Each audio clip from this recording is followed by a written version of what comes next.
Kembali lagi bersama saya Hairudin. Pada kesempatan kali ini kita akan membahas tentang wireless deployment atau tahapan di mana kita akan merancang atau membangun suatu jaringan wireless. Oke, adapun tujuan pembelajaran kita yang pertama adalah di mana kalian mampu menganalisa hasil site survei jaringan wireless. Kemudian yang kedua adalah kalian mampu merancang skema PoE dan pengkabelan. Yang ketiga adalah kalian mampu menganalisa dan merancang penggunaan spektrum. Kemudian yang keempat adalah kalian mampu menganalisa penggunaan minimum RSSI. Oke, yang pertama kita masuk ke site survey. Nah, site survey ini merupakan kunjungan ke suatu tempat di mana kita akan menerapkan atau merancang atau mengimplementasikan jaringan wireless. Nah, tujuannya untuk apa? Untuk mengetahui konstruksi bangunannya, hambatannya seperti apa, kemudian nanti bagaimana kita akan memasang perangkat jaringan wirelessnya, kemudian bagaimana nanti kita akan melakukan atau memperhitungkan berapa banyak akses point yang akan kita pasang. Nah, biasanya pada saat kita melakukan site survey itu kita harus mempunyai dana suatu bangunan atau suatu lokasi yang akan kita implementasikan. Gunanya untuk apa? Untuk mempermudah kita membuat catatan untuk menentukan titik kira-kira di mana kita akan melakukan atau ingin memasang suatu akses point. Kemudian kita akan mengukur cakupan wilayah akses point. Nah, biasanya untuk mempermudah kita itu kita menggunakan satu tools. Nah, tools itu salah satunya adalah Ekahau. Ekahau itu ada yang versi gratis dan ada yang versi pro.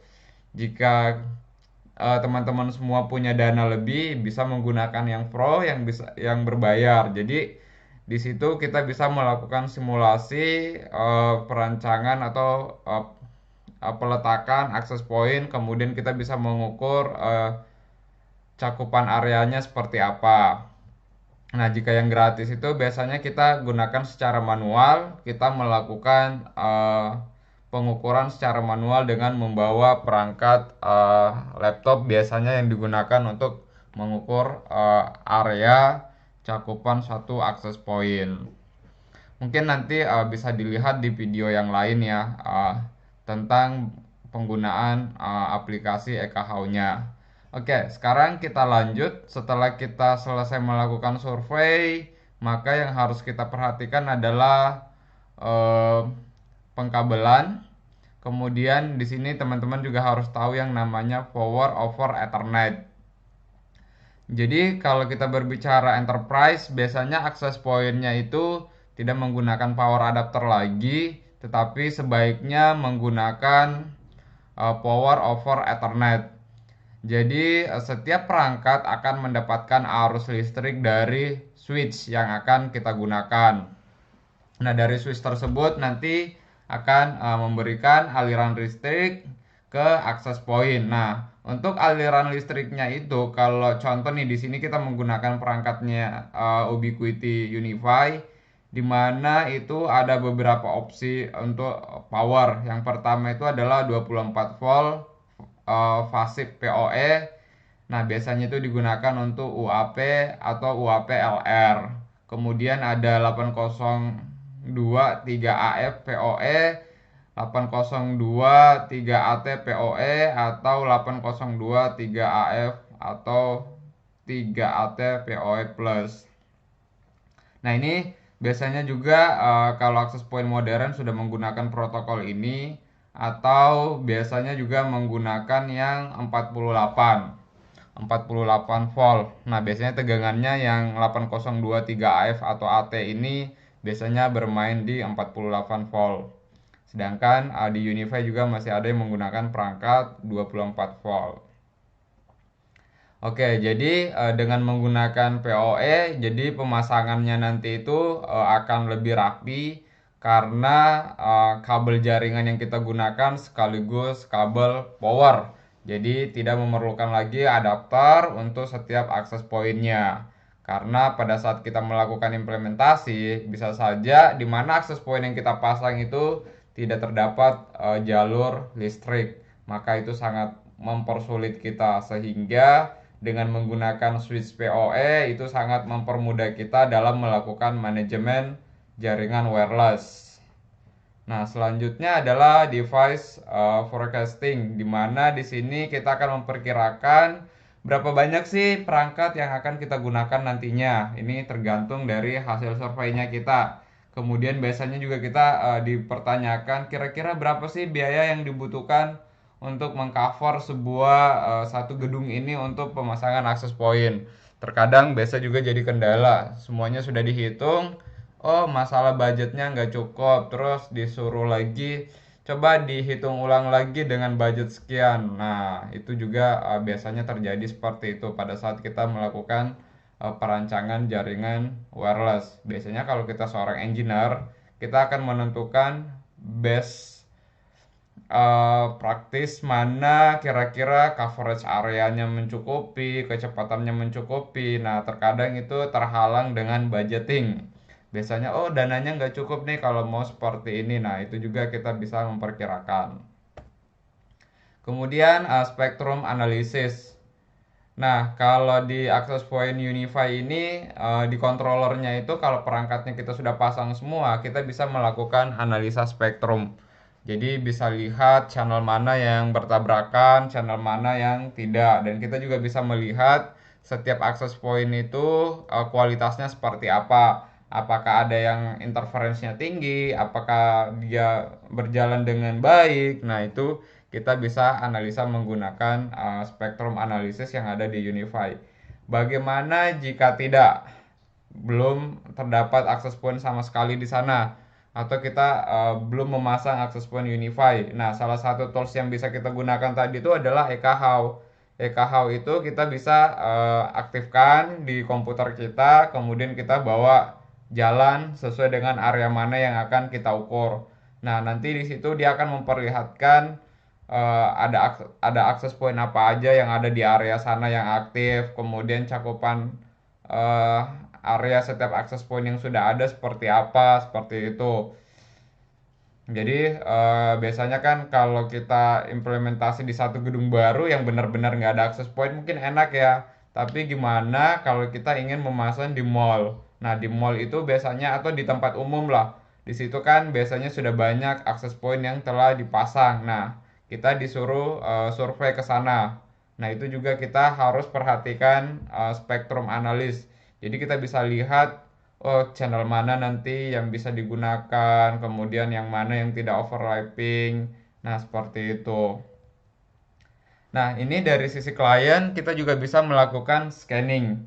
Jadi ada banyak tools yang bisa digunakan, ada yang gratisan, misalkan acrylic wireless analyzer itu juga salah satu tools yang bisa kita gunakan, atau dari smartphone kita bisa tinggal cari saja WiFi analyzer.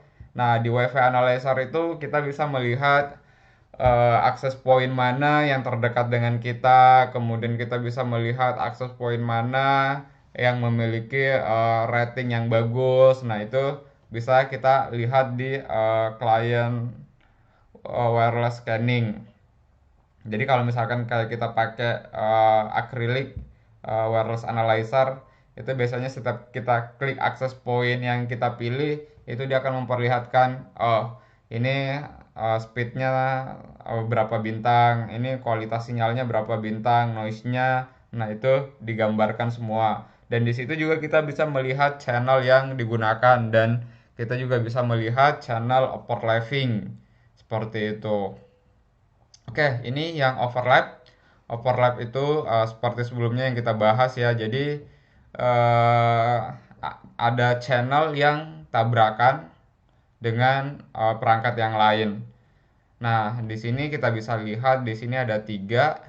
Ini masing-masing menggunakan channel yang sama. Ini ada access point menggunakan channel 6, dan di sini juga ada access point menggunakan channel 6. Maka ini apa namanya, ada menggunakan channel yang sama, kemudian di area sini ini namanya area overlapping, Nah, ini sangat ini ya apa eh, jika terdapat klien yang terhubung di sini, nah ini sangat rentan juga ya. Jadi terkadang untuk mendapatkan kualitas yang bagus agak susah seperti itu. Nah, ini area tengah-tengah. Jadi untuk pemilihan akses poinnya nanti dia akan melihat apakah dia ke akses poin yang ke atas atau yang ke bawah. Ini bisa jadi seperti ini juga. Jadi agak bingung. Dan itu pun juga kualitas yang ada di sini itu otomatis kurang terlalu bagus. Berbeda kalau kita akses areanya itu benar-benar berada di dalam jangkauan akses point ini dan tidak overlapping. Dan itu kita bisa mendapatkan hasil yang lebih baik atau mendapatkan traffic yang lebih bagus. Kemudian akses ke akses point juga dengan mudah. Nah, di sini kita lihat ada yang namanya minimum RSSI. Nah, minimum RSSI ini di mana adalah batasan atau seberapa bagus sih untuk mendapatkan kualitas yang baik. Misalkan untuk mendapatkan kualitas yang bagus, kita tuh harus berada di cakupan misalkan min 75 dBm. Di atas min 75 dBm itu otomatis sinyalnya atau transfer datanya sudah tidak bagus. Maka kita harus memperhitungkan apabila kita melakukan pemasangan akses point, maka intinya setiap akses point itu uh, jika ada klien terhubung misalkan minimal 75 dB. Nah, jika di luar 75 dB itu kita anggap itu adalah area yang tidak bagus, maka di situ kita harus menambahkan akses point untuk mengcover area tersebut. Misalkan seperti itu. Jadi benar-benar kita memperhatikan sinyal strength biar klien itu mendapatkan sinyal yang bagus, maka kita bisa batasin misalkan nanti setiap satu akses point itu kalau ada user yang terhubung di luar dari misalkan min 75 ke atas, nah itu dianggap terlepas dari akses point tersebut. Jadi dia akan mempertahankan misalkan koneksi yang misalkan hanya 75 dBm ke bawah kayak gitu. Nah, bisa juga kita buat pengaturannya seperti itu. Itu gunanya untuk apa? Agar klien kita itu tetap stabil, bisa terhubung ke akses point. Nah, ini ada mounting akses point. Jadi ini untuk akses point outdoor. Biasanya cara pemasangannya seperti ini. Kemudian kita lanjut ke benchmarking. Nah, benchmarking ini ada beberapa hal biasanya yang harus kita perhatikan. Yang pertama itu berbicara tentang throughput, kemudian latensi dan jitter. Nah, throughput itu kita harus memastikan bahwa pengiriman data itu lebih cepat. Nah, kemudian indikatornya itu ya kita harus memastikan setiap access point itu mengirim atau memiliki bandwidth yang besar, di mana harus memiliki SNR yang bagus, kemudian high airtime itu jadi dalam satu waktu pengiriman datanya bisa bersamaan gitu ya. Kemudian ada low throughput, biasanya itu dipengaruhi karena SNR-nya nggak bagus atau low airtime-nya juga kurang efisien. Kemudian kalau kita berbicara tentang latensi itu biasanya berhubungan dengan delay. Jadi pada saat kita melakukan pengiriman data itu terjadi delay. Nah, itu biasanya pengaruh berhubungan dengan latensi. Nah, high latency di sini sama juga biasanya pengaruh di SNR. Kemudian biasanya dipengaruhi juga sama interference di jaringan wireless. Kemudian ada low latency biasanya disebabkan ya karena performance network. Jadi low latency indicate good network performance. Kemudian terakhir itu ada jitter. Nah, jitter itu deviasi time delay berdasarkan paket. Nah, jika jitternya tinggi, itu indikasinya adalah interference dan unstable noise floor. Nah, kemudian low jitter indicate biasanya itu good SNR atau stable noise floor.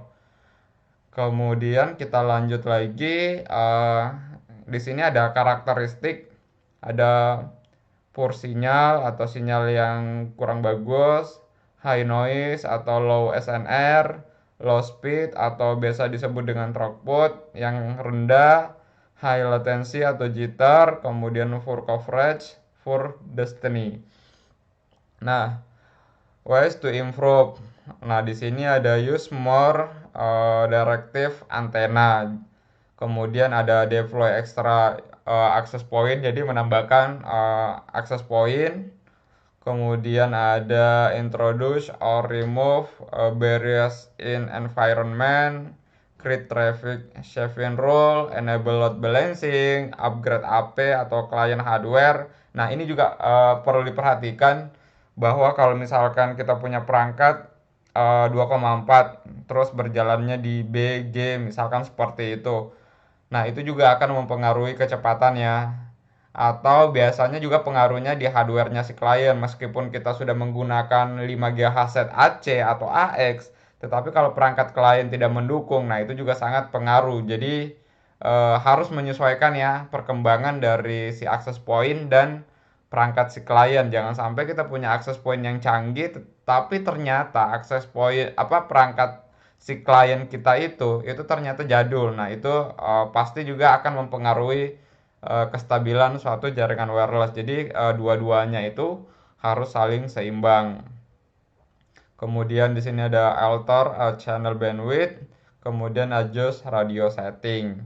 Nah, itu beberapa hal yang harus kita pahami untuk melakukan atau untuk merancang atau untuk menerapkan atau untuk mengimplementasikan jaringan wireless. Jika ada yang mau ditanyakan, silakan komen di bawah. Dan untuk pertemuan kali ini saya akhiri. Terima kasih banyak dan sampai jumpa di pertemuan berikutnya.